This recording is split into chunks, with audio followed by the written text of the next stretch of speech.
Obviously we're excited. The season's here. Media days today. Guys getting their uniforms a little bit. They're ready to start playing against other people. That's for sure.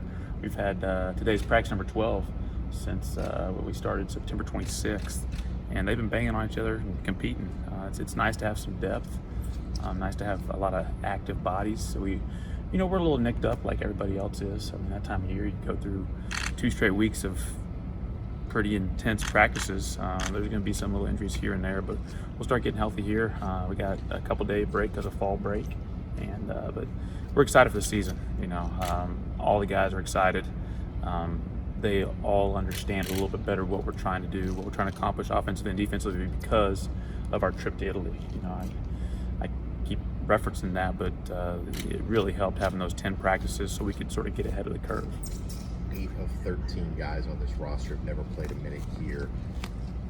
It seems like you're going to have to really lean on a lot of newcomers.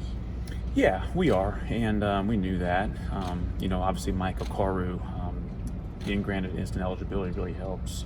We did not know that in Italy, and he's played college basketball. He played 2 years at Florida. Carter Skaggs has played major Division I college basketball. He's a graduate transfer, so it's not like we brought in 8 freshmen. They're all from different places. They've all played different competition. So we are going to depend on a lot of newcomers. And the guys that were here the last couple of years, last year especially, they learned what it's going to take. They saw what doesn't work. They saw what works, and so they've been doing a nice job in practice, sort of setting the tone and setting an example. You lost, I think, 12, 13 rebounds a game. How much of a collective effort does it have to be as a team, 5 in the paint rebounding? Yeah, and we're just going to have to pursue the ball on the defensive rebounds. Obviously, offensive rebounds, we need 3 guys on the boards, 1 guy getting back, the other guy getting the long rebound spot like we talk about all the time. But, obviously, Devontae was a great rebounder, and that's what he did. And other guys were there, they just weren't going to get it. And now those guys need to be there and get the ball. And so it's going to be a collective effort, a group effort. But we got the guys that are crashing the boards and doing the things that we need them to do. You hit on, you have guys that have played Power 5 minutes. Do you feel that kind of overlooked when it comes to preseason poll being picked 9th? Is that bulletin board material? Sure. And every preseason poll every year, you don't know what that actually means. As long as the guys that are playing and the guys are on the team believe that we can have a great season, it doesn't matter if we're picked 350 out of 350. And so that's what I told them the other day. I said, I don't know if you guys have seen it or if you hear about it, but it doesn't change what we believe. But 8 newcomers, a lot of people haven't seen those guys. I know some CAA schools that had transfers in. They might have played other colleges, but you don't scout them. I have no idea if they can play or not. So we're just going to do what we do. We're going to focus on us, and we're just getting better every day. Coach, and then for you guys, coming into this year, obviously you lose a guy like Devontae. How much does it change your offensive scheme? Because, you brought in some guys that really like to run up and get up and down the court and make baskets. Yeah, we're going 4 guards this year, 4 guards around 1 big.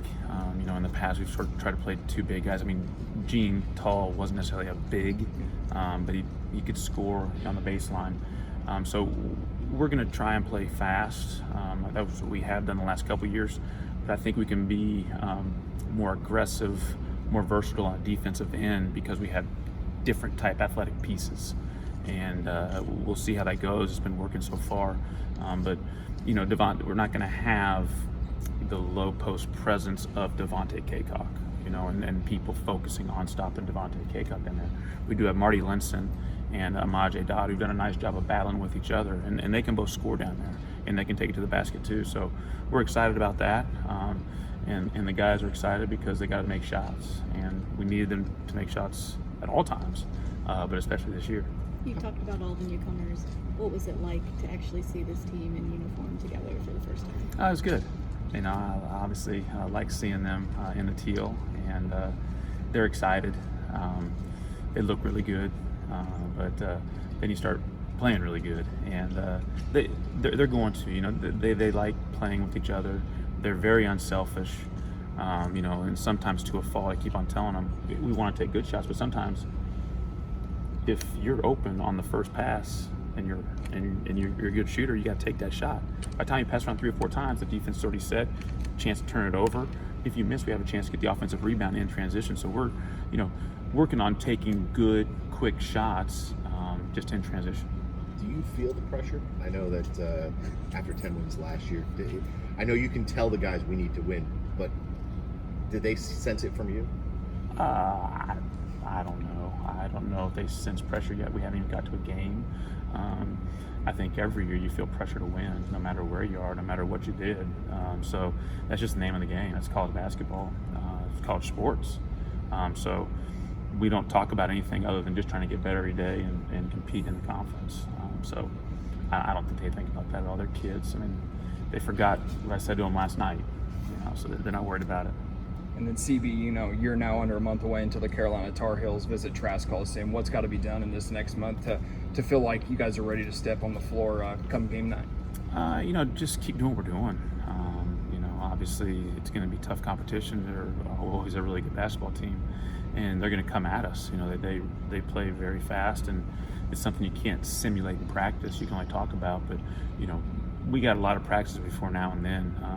Not just get ready for them, but to get ready for the entire season. But I think we're all excited that the Tar Heels are coming to Trask, and excited for the atmosphere and the environment that's going to happen in here. It seems like each of the past 2 years with that non-conference schedule, at first glance, it looks manageable. Then all of a sudden, there's surprise teams that turn out to be really good. First glance at this year's non-conference, outside of, I think it's the Vanderbilt game and the Carolina game, more winnable matchups. I mean, sure. I think Boise State is a really good team. And so traveling out there, we wanted to find another opponent because we're going all the way out to Stanford. We didn't want to go all the West Coast and only play one team. And so Boise State had availability over that weekend. And so they're going to be a tough team, obviously. But you never know. Like I said, some years you put it together, schedule, and you're thinking, okay, they might not be as good as they have been, and they're better than they ever have been. So Furman a couple years ago was ranked in the top 25 when they played, first time in the history of their program. So you just put the schedule together based on what you need to do, and if the teams are better than they are, great. If they're not, you just can't worry about that. And then, Coach, for you guys, coming into this year, rotation-wise, what can we expect to see? I mean, do we see both freshmen get on the court here early, and then with the transfers, what can we expect with only 6 returners? Yeah, I think we're going to play a lot of guys, and not as many minutes as they have played in stretches. Where sometimes they'd have to be in for the entire half. Kai Tave's not going to play an entire half of basketball. We got 3 freshmen that are going to be ready to play. Amaje Dodd, Jake Boggs, and Shai Phillips. They've been doing a great job in practice, and so I've been more telling them to play as good as they can when they're in there, and not worry about how long they're in there. If you play 2 or 3 minutes as hard as you can go, helping your teammates, and come sit out, that's all you can do. That's the best you do for the program. That gives the best chance to win. So there's going to be a lot of different lineups, a lot of different guys going in and out, but we're excited about that. You foresee any redshirt out of your freshman class? I do not. No, I don't think anybody's going to redshirt. We still have not heard back on John Bowen in the waiver with the NCAA. So if for some reason that's denied, he would redshirt. But other than that, everybody should be ready to go. Carter and Kai reuniting, they talked about how well they know each other on the floor. Can you see that when they're practicing? They're pretty well aware of each other's presence? Yeah, obviously Carter stays outside the 3-point line, and Kai's pretty good at distributing when he drives it all the way, and he's still doing that where he has the layup and passes it all the way back out for 3, where we've been trying to tell him just take the layups, but he likes trying to find Carter, and when Carter makes shots, obviously it really helps us, and so we're going to need that combination to be really good. Can you just talk about how the team has meshed this year? Obviously, a lot of new faces. Can you just talk about the team chemistry on and off the court? Yeah, so far so good. Like I said, the Italy trip had a lot to do with that. I think they got to know each other a lot more in a foreign country where you can't use your phones 24/7, and you're staying 9 days away from home with your teammates. So that really helped.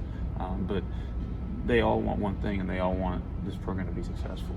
And so, when everybody's on the same page, it seems like everything is meshing better than it has.